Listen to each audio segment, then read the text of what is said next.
एक 15-16 साल की लड़की आग की लपटों से घिरी हुई जोर जोर से चिल्ला रही थी। माँ, बापूजी, बचाओ, बचाओ मुझे। माँ, बापूजी, मैं मर जाऊंगी, बचा लो मुझे। उसकी आवाज सुन बाहर से दौड़ता हुआ एक 16-17 साल का लड़का अंदर आया। उस लड़की को देख पहले तो वो भी डरकर भागने लगा और फिर वापस आकर पास रखी गगरी का पानी उस लड़की के ऊपर उड़ेल दिया। आग तो बुझ गई, पर अफसोस वो लड़की बुरी तरह से जल गई थी। आग बुझने के बाद की पीड़ा इतनी भयानक थी कि शायद ही कोई इसे महसूस कर पाए। रूह कपा देने वाली ये घटना भले ही सिर्फ सुनने में कहानी लगे, पर ये किसी का दर्द है, किसी की चीख है। खैर, हम अपनी स्टोरी में आगे बढ़ते हैं और जानते हैं कि आखिर कौन थी वो 15-16 साल की मासूम बच्ची और क्या हुआ था उसके साथ। कौन था वो लड़का जिसने उस बच्ची के ऊपर पानी डालकर उसकी आग बुझाई थी। क्या रिश्ता था उन दोनों का। एक गांव में बिन्नी बाई और उसका पति रहता था। उसके 3 बच्चे थे, 2 लड़कियां और एक लड़का। बिन्नी बाई का पति था तो सरकारी कर्मचारी, लेकिन उसके घर के हालात बहुत बदतर थे। बिन्नी बाई का पति सारी तनख्वाह का जुआ खेल जाता था। वहीं दूसरी ओर बिन्नी बाई के पिताजी बिन्नी बाई और उसके बच्चों को बहुत प्यार करते थे। बिन्नी बाई के पिताजी को पता था कि उसकी बेटी का पति निकम्मा है, इसीलिए उन्होंने अपनी बेटी के नाम कुछ जमीन कर रखी थी ताकि बिन्नी अपना गुजर बसर कर सके। जैसे तैसे बिन्नी अपने बच्चों को पाल रही थी, उन्हें पढ़ा लिखा रही थी। एक दिन बिन्नी की बड़ी बेटी अत्ता की शादी की बात चली। अत्ता की उम्र उस समय यही कहीं 14 से 15 साल रही होगी। पहले के लोग अपने बच्चों की शादी जल्दी करवा दिया करते थे। अत्ता के पिता, जिसे वो बाबूजी कहती थी, वो अपने बच्चों से बहुत प्यार करते थे, पर गलत संगति में पड़ने से जुआ शराब जैसी लत में पड़ गए थे। एक दिन बिन्नी बाई अपनी बेटी से कहती है, अत्तू, बेटा तुझे कल लड़के वाले देखने आने वाले हैं।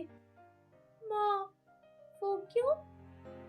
बेटा, वो तुझे दुल्हन बनाकर अपने घर ले जाएंगे।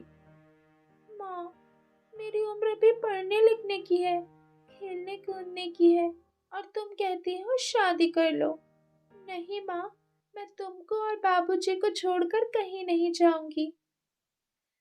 बेटा, हर लड़की को शादी कर दूसरे घर जाना होता है। नहीं, मैं तुम लोगों को छोड़कर कहीं नहीं जाऊंगी। घर के लोग जबरदस्ती अत्ता की शादी करवा देते हैं। बेचारी बच्ची रोते बिलखते हुए अपने ससुराल चली जाती है। अत्ता का पति देखने में था तो सुंदर, पर हर वक्त आवारापंती करता रहता था। अत्ता की ससुराल में उसकी अंधी सास और ससुर थे। उसकी एक ननंद भी थी जिसकी बहुत पहले ही शादी हो चुकी थी। अत्ता दिन भर घर का काम करती, अपने सास ससुर की सेवा करती, अपने पति की सेवा करती। कभी कभी तो इतना थक जाती थी कि खाना बनाते बनाते ही उसको नींद की झपकियां आने लगती थी। छोटे छोटे हाथों से दूर नदी से पानी भरकर लाती और लकड़ियां काट कर लाती। जब अत्ता एकांत में होती तो अपने माँ बाबूजी को याद कर खूब रोती। माँ, बाबूजी, आप लोगों की बहुत याद आ रही है। समय बीतता गया और अत्ता ने खुद को उस वातावरण में ढाल लिया। अब अत्ता और उसका पति काफी समझदार हो चुके थे। अत्ता बेचारी दिन भर घर के कामों में लगी रहती और उसका पति आवारापंती करता, लड़कियों को छेड़ता। कोई काम धंधा तो करता नहीं था, यहाँ वहाँ फिरता रहता था। एक दिन अत्ता की पड़ोस ने आपस में बातें कर रही थी।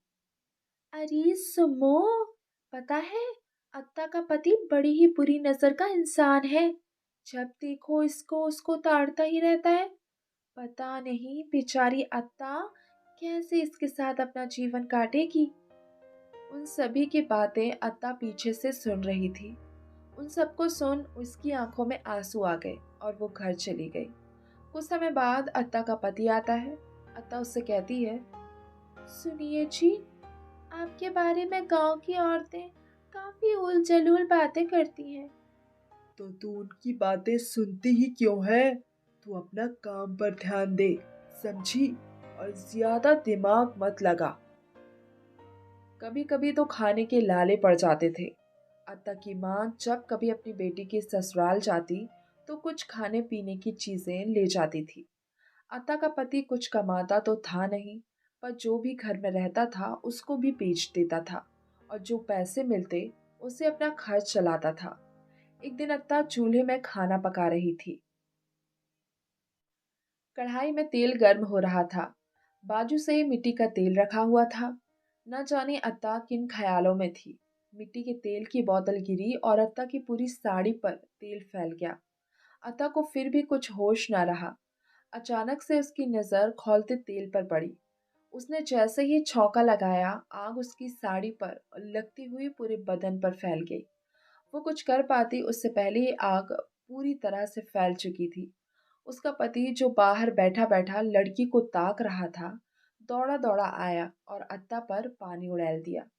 अत्ता के पति के पास इतने पैसे तो थे नहीं कि वो इसका इलाज करा सके, इसीलिए वो अत्ता को उसके मायके छोड़ आया।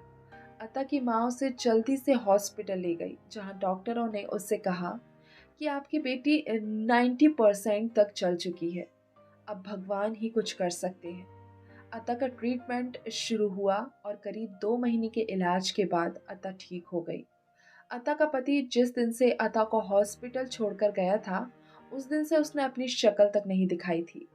जब अत्ता ठीक होकर अपनी माँ के घर आई, तब उसका पति उसे लेने आया, लेकिन अत्ता की माँ और बाबूजी ने अत्ता को भेजने से मना कर दिया। इसके बाद अत्ता अकेली रह गई और उसकी जिंदगी थम गई। कुछ समय बाद उसके बाबूजी चल बसे, फिर उसकी माँ चल बसी। अत्ता ने अपने सारे शौक मिट्टी में दफना दिए। अब उसकी ना कोई पसंद थी और ना ही कोई शौक, बस जिंदगी जिए जा रही थी। दोस्तों, ऐसी बहुत सी अत्ता आज भी अपने बचपन को कुर्बान कर देती हैं और हमेशा हमेशा का दर्द फ्री में ही ले लेती हैं। कुछ तो हालातों से सौदा करके आगे बढ़ जाती हैं और कुछ वहीं खत्म हो जाती हैं। वो समाज जिसने ये नियम बनाए, ना वो काम आता है और ना ही समाज के वे बड़े बड़े ज्ञानवान लोग। दोस्तों, ये कोई काल्पनिक कहानी नहीं, बल्कि किसी की सच्ची घटना है। भगवान ना करे किसी बच्चे का बचपन ऐसे हालातों से गुजरे। खुश रहिए, सतर्क रहिए। स्टोरी से कुछ सीख मिली हो तो कमेंट करके ज़रूर बताइए। और ऐसी ही सच्ची कहानियों के लिए जुड़े रहिए आपके अपने चैनल को जाने पीर पराई से। चैनल पर नए हैं तो चैनल को सब्सक्राइब ज़रूर कर लीजिए। जय हिंद।